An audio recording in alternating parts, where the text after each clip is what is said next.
Et de tromperie et d'abus. Il en est aussi question ce matin avec ce procès qui commence devant le tribunal de Paris et c'est notre dossier dans ce journal de 7 heures. Bonjour Salomé Legrand. Bonjour. Ce n'est pas tous les jours qu'une banque se retrouve à la barre pour des produits financiers proposés à ses clients. Cette banque, c'est une filiale de la BNP Paribas. Elle est jugée pour des prêts immobiliers dont le taux indexé sur le franc suisse a flambé, mettant en difficulté plus de 2200 personnes qui se sont constituées partie civile. Essentiellement des ménages aux revenus moyens, beaucoup de fonctionnaires qui comptaient réaliser un investissement locatif pour assurer leur retraite ou léguer un pécule à leurs enfants et qui ont donc souscrit ce prêt en francs suisses remboursable en euros. Mais avec la crise de 2010, leur dette a explosé. Cédric et Magali Aumont, respectivement pompiers et employés au CNRS, ont emprunté 169 000 euros il y a 10 ans. Depuis, ils ont remboursé près de 100 000 euros, mais ils doivent encore 192 000 euros, vous avez fait le calcul, plus que l'emprunt initial.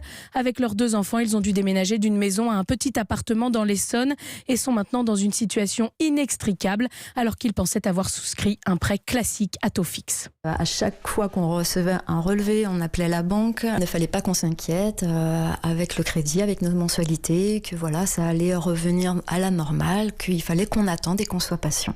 C'est marqué noir sur blanc, c'est un taux fixe. Donc, un taux fixe, c'est un taux fixe. Personne ne nous a dit qu'il y avait un risque dû au taux de change. Jamais.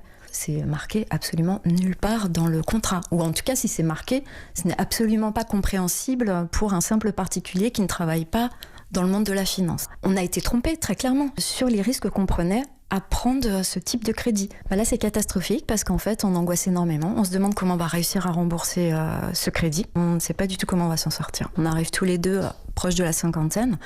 Et voilà, maintenant, on ne peut plus espérer prendre un crédit pour acheter une résidence principale. Ou voilà, quoi. Nos projets sont arrêtés net.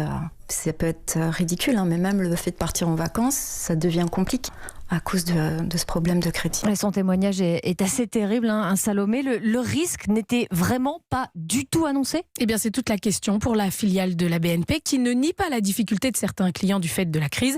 Les contrats étaient, je cite, clairs et intelligibles dans les règles du droit civil et bancaire. Encore fallait-il les lire attentivement. Mais d'après maître Constantin Vallet, avocat de 1200 des parties civiles, l'enquête a montré que la banque avait tout fait pour cacher le risque.